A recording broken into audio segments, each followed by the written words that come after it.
ঢেকিয়াজুলিৰ ভূতপাৰাত অনুষ্ঠিত হৈছে অখিল অসম কলৱাৰ সমাজৰ চতুৰ্থ কেন্দ্ৰীয় মহাসভা।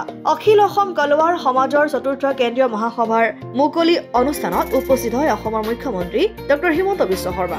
উল্লেখযোগ্য যে দুদিনীয়া কাৰ্যসূচীৰে ঢেকিয়াজুলিৰ ভূতপাৰাত অনুষ্ঠিত হৈছে অখিল অসম কলৱাৰ সমাজৰ চতুৰ্থ কেন্দ্ৰীয় মহাসভা।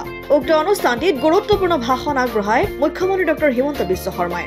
মুকলি সভাৰ অনুষ্ঠানত মুখ্যমন্ত্ৰী হিমন্ত বিশ্ব শৰ্মাৰ লগতে কেবিনেট মন্ত্ৰী অশোক সিংঘাল, বৰচলা সমষ্টিৰ বিধায়ক গণেশ কুমাৰ লিম্বু, ৰঙাপাৰা সমষ্টিৰ বিধায়ক কৃষ্ণ কমল তাঁতী, শোণিতপুৰ জিলাৰ আয়ুক্ত দেৱ কুমাৰ মিশ্ৰ, শোণিতপুৰ জিলাৰ আৰক্ষী অধীক্ষক সুশান্ত বিশ্ব শৰ্মাৰ লগতে কেইবাখনো ৰাজ্যৰ বিধায়ক সংসদৰ উপৰি বহুতো বিশিষ্ট লোক উপস্থিত থাকে।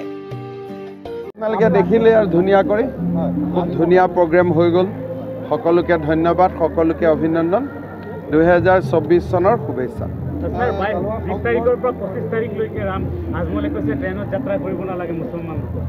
এইকেইদিনা ট্ৰেইনত যাত্ৰা কিয় কৰিব লাগে? চবেই ঘৰত বহি ৰামক আৰাধনা কৰিব লাগে। ঘৰত ধুনীয়া কৰি অলপ আধ্যাত্মিক হৈ থাকিব লাগে। ইমান ডাঙৰ কাম হৈ আছে, মনটো ভাল লাগিব।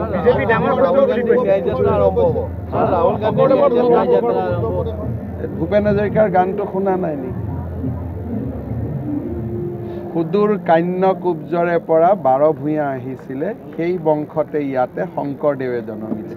ইয়াত আপোনালোকে কি কণ্ট্ৰভাৰ্চি কৰিব? মই জানো ন, উদ্দেশ্যটো মই বুজি পাওঁ ন, বহুত দিন হৈ গ'ল। গতিকে সেইকাৰণে মোৰ বহুত অভিজ্ঞতা হৈ গ'ল ন, গতিকে মই বুজি পাওঁ। ঢেকিয়াজুলিৰ পৰা প্ৰশান্ত বৈশ্যৰ ৰিপৰ্ট, অসম আদিত্য।